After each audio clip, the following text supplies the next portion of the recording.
And then what would Steve Buckhantz say in that moment when we went up 35-14? Dagger! Yeah. There it is.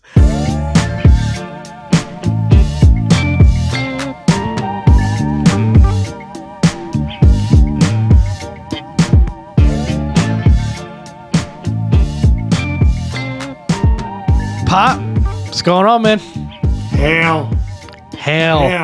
Don't wake me up. Don't wake me up, son. Yeah, whatever's going on right now. You know, if you haven't changed your sheets in a couple weeks, if your car needs an oil change, I wouldn't change anything right now. Wherever everybody's at, just everybody hold firm. This is unbelievable. I mean, what a day, what a win, guys. You know it if you're here, but the Commanders 42-14 over the Arizona Cardinals. Just a good old-fashioned ass whooping. I mean, other than the first drive of that game where Arizona goes down and scores immediately, that was the last time. That was the last point at which they were in that football game. I mean, just absolutely dominated them. You saw Jayden blinked. Jayden threw an interception, and then he comes back. Absolutely. After that, it was literally punt, field goal because end of half, and then touchdown, field goal, touchdown.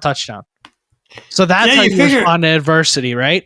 You figure it was going to be a shootout, right? And then the defense just kept getting stop after stop after stop after stop. And, you know, that was a very nice development. You see that defensive team starting to gel against a really good offense. It's scary. It's a little scary right now. You know, I've often felt sometimes just a tinge of guilt, although a lot of pride in the fact that I've made you even a bigger fan of this team than I am. But it's days like this or these last 2 weeks that make it special. And it's crazy. I would have never, I mean, you know, after week 2, I would have never expected to be where we are right now. Yeah. So a long way to go, but man, this is fun. I mean, we got Daniel's chance breaking onto the broadcast in the away stadium. Oh, yeah. You want to talk about a sleeping giant. You want to talk about a fan base. There is not a fan base in sports that deserves this more than this fan base. And, you know, God willing, this is just the beginning. And this is going to be a top 5 fan base in sports throughout however long this goes on for. I'm going to say something, too. I give the most credit to people your age. Because, I mean, I lived through glory period, and I have no choice but to stick with this team. But the people at your age that have gotten it handed off by the family and have suffered through all this crap to get to this point. And again, it's early, but it sure feels good at this point in the season to see a performance like that back to back. And it just keeps improving. And boy, do we have a quarterback. I mean, we have a quarterback. Short week after an absolute screamer of a football game on Monday Night Football with Jayden doing what Jayden did in that game. You don't expect it, but if we got on here and we lost by 20 points and things kind of fell apart, you would have went, hey, you know, young team doesn't undo what we saw against Monday, probably just got a little ahead of ourselves. But to do that after that performance, I've seen what I've needed to see when it comes to number 5. He is special. All the stats, all the people that he's been put next to, statistically speaking, he is special. That is, and I don't care if it's a Pop Warner offense. This kid is special. And it's a tough day for the Jayden Daniels can't throw over the middle crowd. It's a tough day for the Jayden Daniels can't throw with the anticipation crowd because he did that all day. Well, guess what? He was delivering over the middle with anticipation. And this guy today, there is a short list, probably smaller than this number, of quarterbacks that you would rather go into a football game with than that. And that list is dwindling. You know, there's people out there making noise. They can make it. I mean, you know, I think it's just the idea of flying straight from Cincinnati out to Arizona was just brilliant. So you said it. It's an owner, GM, head coach, offensive coordinator, assistant coaches, and quarterback, just all connected. And what you got to love about Jayden too is after the game, what does he say? He says he's just focused on the Browns. Right? He's not even wanting to really get ahead of himself or talk too much about it. And he also talked a little bit about how connected he and Cliff are, the trust and the honesty that they have together. And, Cliff Kingsbury is just coaching his ass off. Yep. It's unreal. It's unreal what we're seeing from Cliff. I mean, we need to start having. Do we need to get Dan Quinn to step down? No. So we don't lose. Because that's my next point. That's my next point about Quinn. I got a minute to give Quinn his flowers, and I might need you might need to put 60 seconds on the clock. 60 seconds on the clock. All right, we'll do it now. 60 seconds on the clock starting now. Dan Quinn came in here.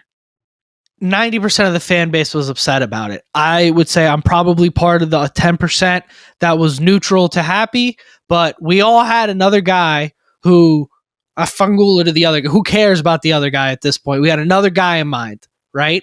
Quinn steps into this situation. Fan base is upset about a retread, and he is exactly what this team needed, what these people needed. These players are playing harder than we've seen them play in 4 years. There is more thinking and ability from the sideline from Dan Quinn than we've seen in 4 years. And he is humble enough to let Kingsbury get the spotlight as if Kingsbury is like a co-head coach, because he basically is, right? Humble enough to give him that spotlight. Humble enough to get that defense in the place that they got to be where they are today. That's Dan Quinn, people. He's calling the defense from the sideline. You see, they are. He talked about arriving fast and violent. They're arriving fast and violent. I think I'm over 60 seconds.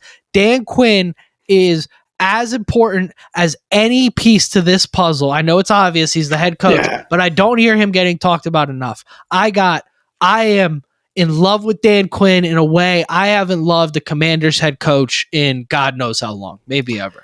Well, sometimes just stars align, right? And, I was joking about Dan for Cliff. You had a great line about Cliff Kingsbury. I'll let you say that later. We'll get into that later. But, he went out and got Cliff, right? Yep.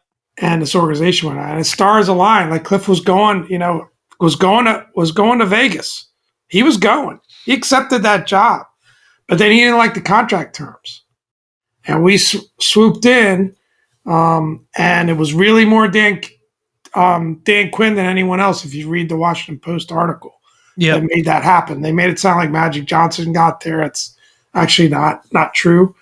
So I mean, I totally agree, and it's just like, and I also think this is proof. And we talked a lot about this in the offseason. I think this was more me than you saying I didn't think they were rebuilding as much as they were trying to build as good a team as they possibly get this year while not sacrificing the future while doing it. Sure. They had every intention of being very competitive this year. I think they're ahead of even where they thought they could be. You could see at times, I would say almost a sheepishness to Dan Quinn a little bit going, whoa, this is happening pretty fast. I'm sure there'll be humbling moments, after that first drive today. I thought today's game might be one, but there's a lot of reasons to have a lot of confidence. I mean, you think of going without Austin Eckler, for today, and think about like what we all thought was a great loss for the game. And Jerry McNichols steps in and just plays amazing. He wasn't Austin Eckler. He was his own guy, but just that we got to get that guy the ball. And I don't know how we're going to do it. Quite honestly, I don't know how we're going to do it. The offensive line, incredible. I don't want this to get lost, is playing so well. And I know that maybe there's a little bit of an assist, but we're pocket passing quite a bit in this college offense. And he's got all day to throw. And then he can buy more time with his feet and get even longer to throw. And you could see how guys are really running for him in the pass game. He's keeping his eyes downfield. But the O-line is balling. I mean, if you go through the stats a little bit in terms of what we had in terms of rushing and passing and the balance, I mean, they're really playing really well. It's incredible. I mean, let's look at those numbers. So 449 total yards, 233 yards passing, 216 rushing, 33 minutes, 22 seconds time of possession. That is the best. It's just incredible balance. Incredible balance. Terrific. On the offensive side of the football. Just unbelievable. I'm going to start making a case to give Cliff Kingsbury part equity in this franchise moving forward to keep him around. Bring him on as a partner if we need to, because this is special what he's able to do. And what I love is what he's doing, which is what made Ben Johnson so appealing to so many in DC based off of what he does in Detroit. We're running 3 tight end sets, 2 tight end sets. You saw a lot of 22 personnel, 2 backs last week with when Eckler was healthy. Obviously, you're not going to run that without Eckler, right? But you're seeing these big jumbo packages. Jayden is so damn good under center. He's so good under center, which a lot of rookie quarterbacks struggle with, especially a lot of rookie quarterbacks with the kind of scouting report nationally that Jayden had. And we are doing such an amazing job of using the run. I mean, Brian Robinson Jr., the NFLPA should hold a meeting and say, look, the Commanders just get to walk up to the microphone and say Brian Robinson, and then they gain 6 yards. They can do that 15 times a game for player health and safety. Let's not let these guys take the hits. They're going to do that. That's just how it's going to roll when you got B-Rob, all right? He has been unbelievable. He comes up in the moments that you need him to come up in. Nothing screams off the stat sheet unless you don't qualify 4 yards after contact as screaming off the stat sheet. It's just the way they're able, it's unbelievable what they're doing offensively. And defense, to me, 42 points will be the headline, right? We haven't scored 42 points since 2016. So that's a whole head coach ago, if anybody's counting, and 3 offensive coordinators ago. So defensively, however, a little bit of the go juice in the Commanders coaches. Good stuff. I'm going to get into that after. Defensively, we hold the Cardinals to 2 scores, under 300 yards. I think it was like around 150 yards passing, including garbage time, which the whole fourth quarter was basically garbage time. Yeah.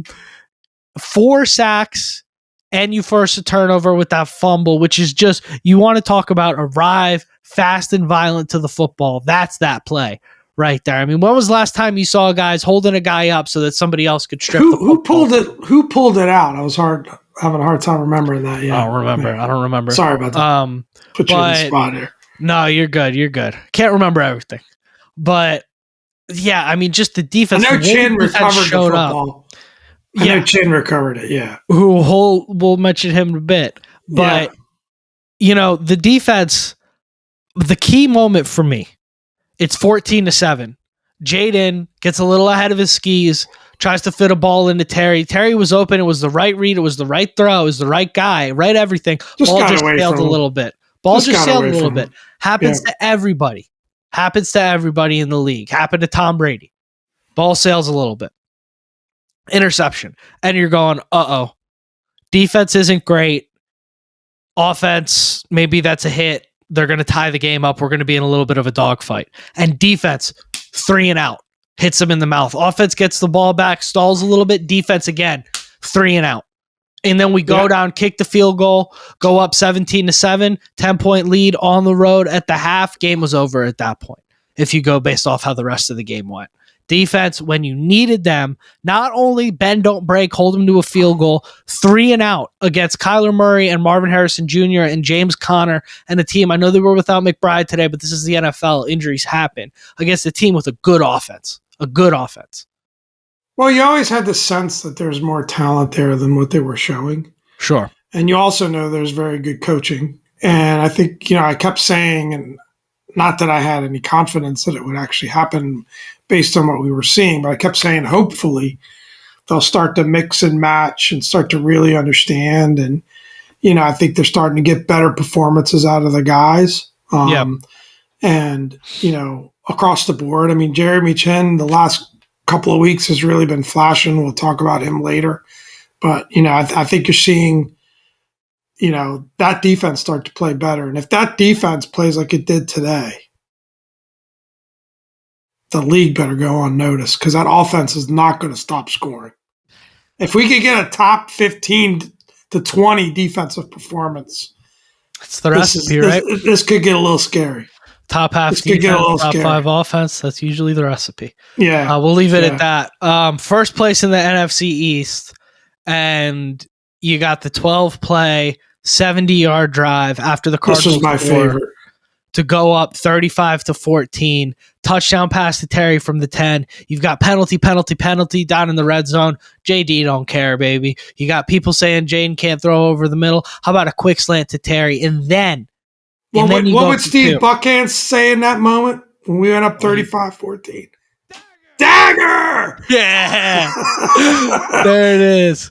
And then the 2-point conversion. Yeah, that was sweet. To Zach Ertz. No mistake there. And if you look at where they showed it on the replay, you don't have to be a film junkie to see this, but the anticipation that Jayden threw that with to Ertz was unbelievable. Just unbelievable. Yeah, it was sweet. I thought originally he was out because he was dancing on that sidelines, and I was just thinking, oh man, he stepped out.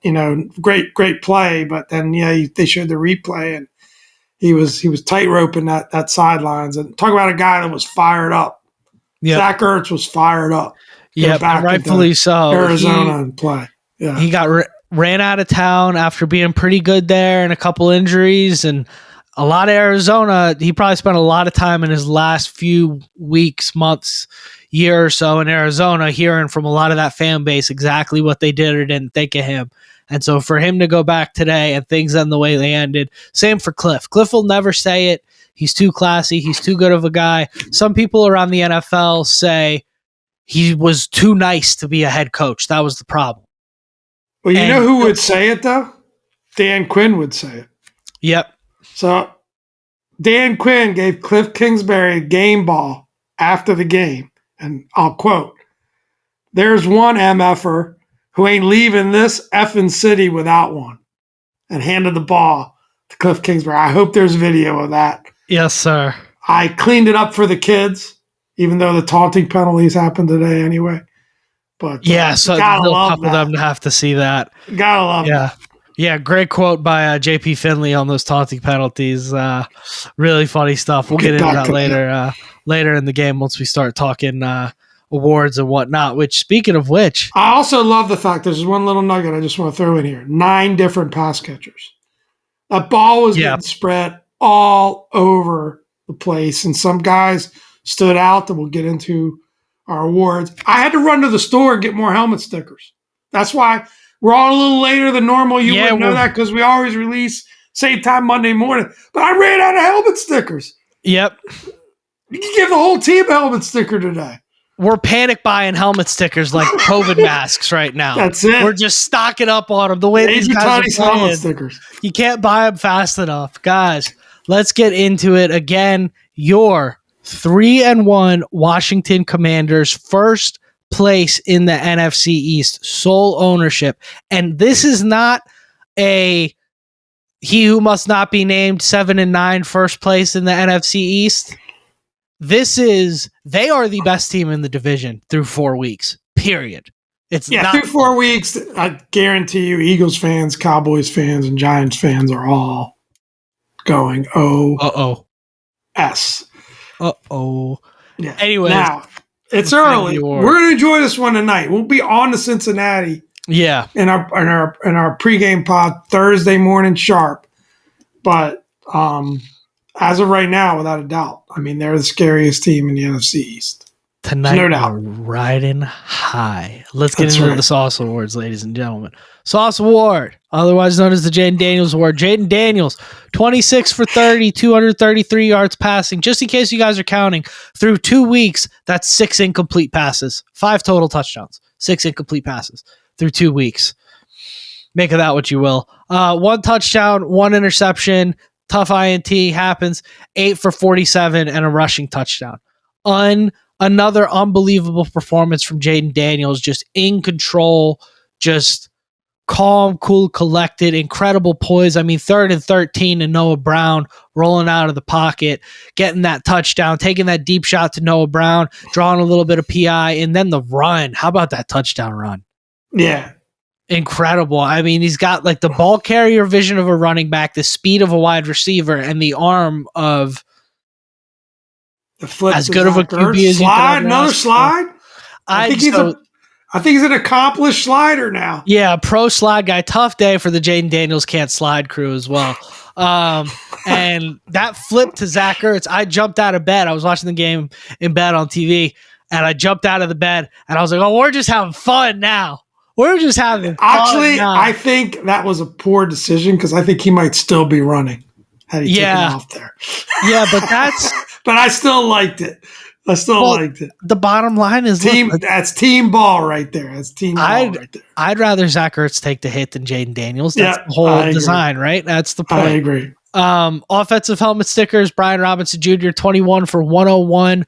That's 4.8 yards a carry. 1 touchdown, 3 catches for 12 yards. I think a former offensive coordinator of ours that I won't name might be subpoenaed for treason, because you had this guy on your roster last year and you ranked dead last in running the football. The one catch he made, which was on the scramble drill, that was a wide receiver level type of route and catch.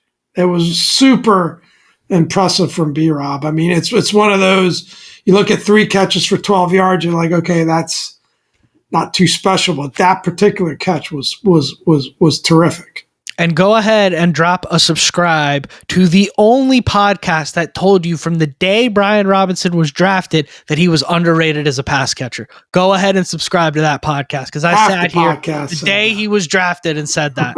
Anyways, and what a play by Jayden on that play, too. If you haven't subscribed already and you're listening, what are you doing? True sicko behavior. What are you doing? But Jeremy McNichols for our second offensive helmet sticker. That's right. We're giving out 3 on the offense and 3 on the defense. I think I just jumped into it. Didn't even announce that. I'm so excited. 8.5 yard average for McNichols, 2 touchdowns, 1 catch for 6 yards, and just blocking his rear end off in that backfield, just like a pro. And this is what we talk about when we talk about building. Do you think Austin Eckler's headache got kind of suddenly got better? No, man. And we shouldn't do it. I'm sorry. I was in poor taste. Come on, Pop. Austin Eckler's doing sprints right now. Canceled. Oh, man. That's so funny. No, McNichols case in point, you don't need to look further than the Dan Quinn, Adam Peters way than Jeremy McNichols. Vet guy, brought him in, ready for the moment, step up, next man up mentality. Speaking of next man up mentality. I love how hard he runs and those blocks. And I mean, it's just, he runs with bad intentions. I think it has a lot to do with the offensive line, but he looked great. And I hope Austin's much better and gets back next week. That would be a fantastic boost as well. Sure. And speaking of next man up mentality, how about OZ? How about Zacchaeus? He flashed. 6 catches, 85 yards. The broadcast said on the first drive, they said when he got that first down of the game for the Commanders, the broadcast said OZ is going to be a bigger part of the game plan today with Eckler out. And I went, huh. And then you saw him coming in and out of the backfield. He had 6 catches for 85 yards. And my instinct when they said OZ was going to be a big part of the game plan based off of what he's produced so far this year was kind of like, uh-oh. And the return game too, right? Is getting, Yep, just absolutely balling. Next man up. Special teams has been unreal. Yeah. For 4 weeks. Unreal. Yeah. Defensive helmet stickers. Could have given one to Terry too, just by the way, if we're doing honorable mentions, Of course. But I ran out. There you go. I got them on order though. Defensive helmet stickers, Dorrance Armstrong, 1.5 sacks, Frankie Louvu, 7 tackles, half a sack, Jeremy Chin, 10 tackles, fumble recovery, half a sack and a quarterback hit. Pop threw in a 4th one there. Bobby Wagner. Had to. Good to see him getting involved. 11 tackles, a tackle for loss, half a sack, which that sack was basically Bobby Wagner. You can see he was kind of on the quarterback spy, and then he had a lane, and he just took off at him. Good to see Bobby Wagner play well today, and just good to see the defense as a whole. I mean, getting to the quarterback, 4 sacks, that's exactly what you need there. And seeing the rotations, right, of, in that interior, especially with Phil Mathis getting in there and, Johnny Newton. I mean, it was amazing to see them just rotating guys in and out. And they were there just didn't seem to be a drop off when we did that. Yeah. Right. No, it was true. And Allen and Payne showed up. Allen and Payne showed up today, which was great to see. Yep. Yeah, really, really good play on the defense. And we saw some big adjustments. They're spreading the defensive line out quite wide. And kind of taking advantage of tackles and kind of trying to put you in situations where you can't necessarily double team because they're just lining up on the outside of the guards. So they can't really double team them because usually you double team with the center or you pinch one in, but you've got these guys in positions where if you double team them, you're going to have a guy running directly at the quarterback. So they're doing a really good job of that. I thought I saw 93 have a couple good tackles. I thought I saw Payne Flash get in the backfield a couple times. It's been a topic of conversation, what we are and aren't getting from them. They've been kind of scapegoated through a couple weeks. I think rightfully so. They're your leaders on defense, right? They're the guys that you expect to be picking up the unit. But today we saw something really great from that defense. So it's about the team. It's not about the individuals. And the team today came together, played great defense. Much thanks to Armstrong, Luvu, Chin, and Bobby Wagner, who got our helmet stickers this week. You called out that they made an adjustment on defense. Do you remember that when we were texting? Just described it, Pop. Awesome. I must have been distracted. There you go. Pop's got the Ravens game on in the background, just like I do there. Hey, the Ravens just scored. Yeah. The insider's texting us. He's pretty happy. There you go. See how it goes. They're up early. Good for them. Kick out to the game. Go juice. Kick out to the another game. sip of the go juice. Yeah, Pop's got to get. He's in that dangerous middle ground where he's not loose enough. It's water. It's water. Kick out to the game. Quote, weak ass taunting penalties per JP Finley. Just terrible, man. Those taunting penalties are super weak. I understand the bow and arrow. I know that's like a point of emphasis for the league. They don't want weapon related celebrations, which, whatever. I guess that's not a negative thing, right? But the first taunting penalty on OZ was just so dumb. I mean, the receiver can't go like that and flip the football. The guy happened to be next to him, but he wasn't. It's very clear he was just doing that and he didn't realize there was somebody there. He wasn't doing it in the guy's face. That's ridiculous, I thought. Maybe he was getting a little chippy. We had to reach for something, right? Yeah, I mean, they needed a reason to get the home team involved. I think there was something going on. The ref must have some kind of relationship that soured that was a Commanders fan, or he might have had the Arizona money line, or I don't know, something was going on later in that game with those calls. But rule's a rule, whether it's a dumb rule or a good rule. If you know it's the rule, you can't do it. But sure. And we scored a touchdown on both of those drives when that came up, so who cares? Good for you, for ref, for getting a little bit of TV time. I know that means a lot to the refs. Yeah, if I was going to reach for something to complain about, it'd probably be that opening drive, right? That it's just too easy, and we've got to come out. And has the opposing team scored on every opening drive of the year so far? It feels like it. I don't know. We have to look that up. But yeah, I think, but it was certainly great to see. I thought, for sure it was going to be a shootout. We might be looking like a 42-30 score instead or something like that. But not much to complain about in this one. That's for sure. The kick out to the game is that it had to end, I guess. It was a blast. I mean, that was so much fun. So much fun. It was a lot of fun. Yeah, I mean, I wouldn't even, the one thing, I guess the most singular negative play would be the Jayden interception, but I think the way he responded to that and the way the defense responded to it, the way the team rallied around him in that moment, I think makes it not kick-outs worthy anymore, personally. Yeah, and the great thing is, and we've seen a couple instances of things like that this year, like, you look at the Giants game and not being able to put the ball in the end zone and those kind of dumb penalties that were happening, but you win. in this case, throws a bad pick, whether it was, just bad mechanics. I think that's what it was. I just don't think he got his feet set properly. Yeah. But you get to learn from it in a 42-14 win. I'm sure he's not going to be happy about it, knowing Jayden, but you get to learn from it in a big win like that. You just can't ask for much better than what we got today. It was just so much fun. You can't beat it, man. You can't beat it. Special stuff. That is one word to describe that kid number 5. And what's happening right now is just special. There's just we usually try to do one road game a year. This is going to be kind of semi-road game, although it's going to be a definite road game for Dominic because he's going to come across country. We're going to play the Ravens in a couple of weeks. Still going to be an incredibly tough game in their stadium, but I'd say we're a little more confident going into that game than we were because you didn't even want to come. Yeah. You were like, well, after that Tampa game, I was like, oh, boy. Yeah, going into the season especially, I wasn't feeling great about it and whatever. But now, I mean, I will tell you, I put this on anything.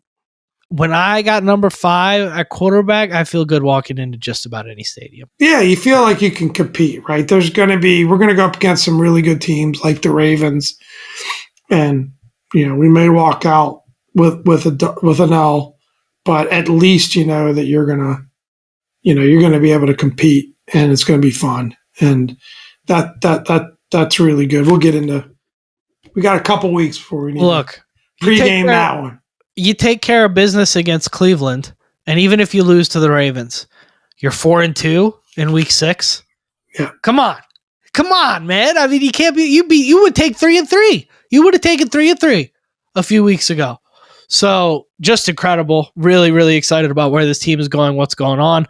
Let's talk about some other teams. You got any closing Commanders notes, Pop? Or are you ready to do around the NFL? No, I'll do a quick, just a few notables here. We won't go through each game, but Eagles lose to the Bucks 33-16. Absolutely spanked. And I mean, 16 Bucks charity are pretty points good, huh? there. Yeah. Bucks are pretty good. Good pull from Pop there. Bucks are for real. Great coach down there. Todd Bowles running that defense. Just offensively, they went and got another Sean McVay disciple, which is like McVay is quickly turning into like the next Mike Shanahan in terms of just like the whole NFL now is ran by disciples of Sean McVay. And every time an offense gets good, you realize like, oh, this guy mixed Sean McVay's Gatorade 3 years ago. Of course, they're amazing. But yeah, the Bucks look great. Spanked the Eagles. You love to see that. I think it was 24-0 at one point. You love to see that. Vikings 4-0. Sam Darnold is your MVP frontrunner through 4 weeks. He's past Josh Allen. Incredible. He's got to be. I mean, it's got to be him and Allen. That's got to be. The Packers made a hell of a comeback. Yeah. Packers made a hell of a comeback. I didn't watch the game. I was just tracking the stats because I got Jordan Love on a couple fantasy teams. How about Jordan Love showing up in the Brett Favre jersey and then putting on the most Brett Favre performance that has happened in the NFL since Brett Favre? Jordan Love had almost 400 passing yards, 4 touchdowns, and 3 interceptions. How was he in the Brett Favre jersey? He wore the Brett Favre jersey to the game. Okay. He pulled the Jayden Daniels. Yeah. And he showed up, which is such a cool move, I think, personally. I think wearing a jersey of a former GOAT, the whole like Jayden Daniels, Doug Williams thing brings tears to my eyes. I mean, God, I love that. The Packers never took the lead, by the way. They got within 2 points. I didn't think so. But yeah, Jordan Love with the most Brett Favre performance since Brett Favre. That was awesome. And will 2 of my fantasy teams to victory, one of which just is not getting enough credit right now in the national media, but that's fine. We don't need it. We're 4-0. Joe Flacco is leading the Colts over the Steelers. So Anthony Richardson goes out, and I took out Michael Pittman in one of my fantasy leagues because Richardson's been awful this year. And hand up, that's a guy that I thought was going to break out, and I took him over Daniels. That was a miss. Who told you to pump your brakes there? That was a big miss. Big miss. Richardson comes out, and I thought, oh my gosh, Richardson breakout game. Here we go. And then I check Twitter, and I see, It's the guy. It's the only guy who's beaten Father Time. Joe Flacco, undefeated against Father Time, the ageless wonder, just Hall of coming Famer. in and flinging it. You got to make a case. Do you make a case? I was joking. I mean, really? It's incredible. I think the insider would make a case. I think his time in Baltimore, I don't know if you make a case for, but what he's done since he's left Baltimore. No, I'm kidding. All-time Ravens great, Joe Flacco, great quarterback. I wouldn't be mad if he made the Hall of Fame. He was that guy could fling the football. I don't think he's going to be a Hall of Famer, but it's pretty incredible. I mean, he's got to be pushing 40, right? Yeah. At this point. The guy used to practice against Ed Reed and Ray Lewis, and he had to see Troy Polamalu twice a year. These new defenses ain't squat to Joe. He could do it on one leg. Well, if you think about it legitimately, he should be starting somewhere. It's just because of his age that he's not. Yeah, people are just afraid he won't hold up. 32 quarterbacks in the league, without a doubt. And, I mean, hopefully it'll work out for Richardson. It's just that, we're seeing it with Jayden Daniels as well. You got to be able to throw the ball in this league as a quarterback. You can't be just a runner as a quarterback. Richardson's, what's bizarre is like his deep ball completion percentage is pretty good. It's like up over 40%, I think, but has a better deep ball. Like he's better on 50 plus yard passes than he is on passes inside of 5 yards, which is wild.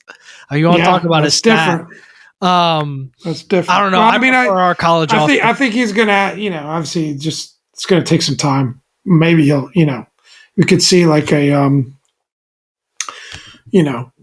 Justin Fields is who I'm thinking about, right? Like maybe, yeah. He's going to need to be at it for a few years and continue to work on his pass game, and it could still. And that was that was the scouting report on him coming out of college. I mean, he'd started 13 games in college before he got to the league, right. And the Colts probably overdrafted him, and he had a couple breakout games early.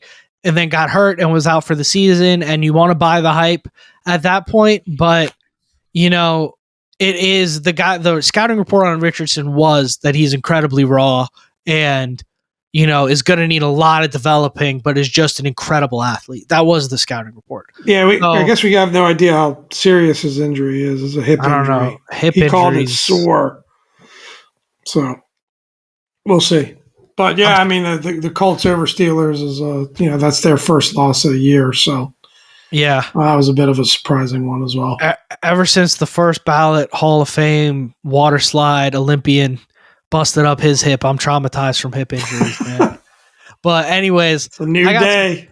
I got some closing thoughts. It is a new day. I got some closing thoughts about that new day. But Pop, I'll give you the floor one more time if you want to wrap anything up, or you want me to let me close this. I'm good. I can't wait to hear these thoughts. Stop comparing Jayden Daniels to people.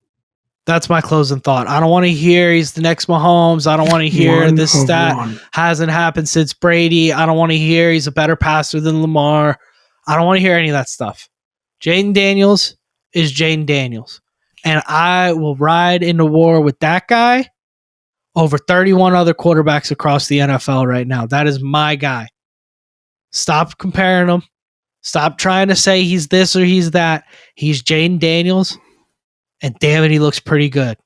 Pop, take it. Totally agree. I draw a comparison to Terry, right? Like there's people that say, oh, he's not a number one. I totally disagree with that. But he's our guy. And I said the same thing. I was talking to the insider. We had dinner together, and I told him, I said, I don't get all this Caleb Williams versus Jayden Daniels stuff. I don't get it. I don't care. I hope Caleb's great, except for when he plays against us. It doesn't matter to me. All I want is for our guy to be great. That's all I want. And I want him to be great in our uniform for what we want to do. And I totally agree. I love that. 100% agree. He's our guy. Stop comparing him, especially to that croissant-eating analyst out there. I don't want to hear those two names in the same sentence ever again. Anyways, let's wrap this thing up, guys. Without further ado, I've been Dom. Croissant-eating analyst? You don't remember the croissant picture from the summer?